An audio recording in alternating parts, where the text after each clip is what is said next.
Det var som et lidt andet hjem. Der kommer mange minder derfra.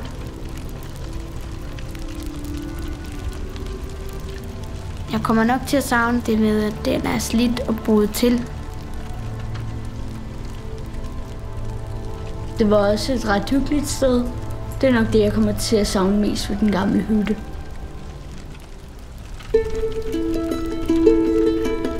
Velkommen alle sammen. Vi er samlet her i dag for at tage afsked med vores hytte her på Hærværkvejen.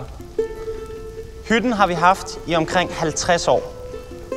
Og mange tusind spejdere har trådt deres fodspor her på grunden og inde i hytten. I dag siger vi tak for de år, vi havde sammen her. Men samtidig kigger vi fremad i håbet om, at omstændighederne og økonomien omkring den nye hytte falder på plads. Det sidste bål er tændt. Og vi vil nu med hjælp fra fakler bringe ilden videre til det sted, hvor vores hytte forhåbentlig en dag skal ligge.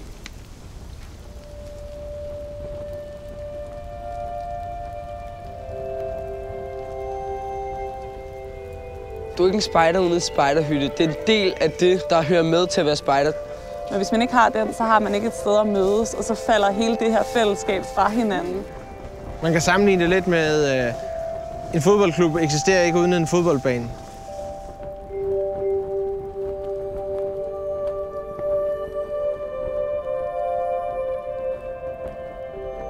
Man kan godt sige, at jeg nærmest er kammerater med alle.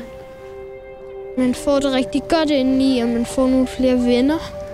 Man kan virkelig føle forskel på dem i forhold til, når man sidder i sit klasseværelse. Og det er ikke en dårlig forskel, det er en god forskel. Det er rart at komme udenfor og lære nogle ting, som måske andre bymennesker ikke kommer til at lære.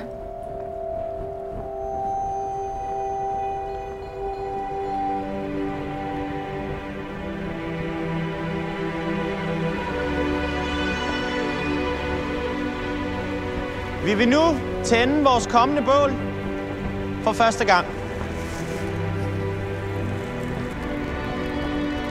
Den fedeste spejderhytte kunne nok være, hvis det var meget stort og rummeligt og højt til loftet. Masser uden plads. Det ville være super fedt. Det skal ikke være sådan noget topmoderne noget, synes jeg. For så bliver det bare en designersted i stedet for en spejderhytte. Og så kunne det bare være fedt, der er sådan udendørs nærmest gård eller sådan. Det er et multiaktivitetscenter med indendørs klatrevægge og kæmpe udendørs arealer med rafter og bålplads og... En lille legeplads måske. Et udkigstårn. Ja, og så skal det lige være et hul ned til vandrutsjebanen. Så håber jeg, det er hyggeligt. Så der er sådan en spider-feeling over det.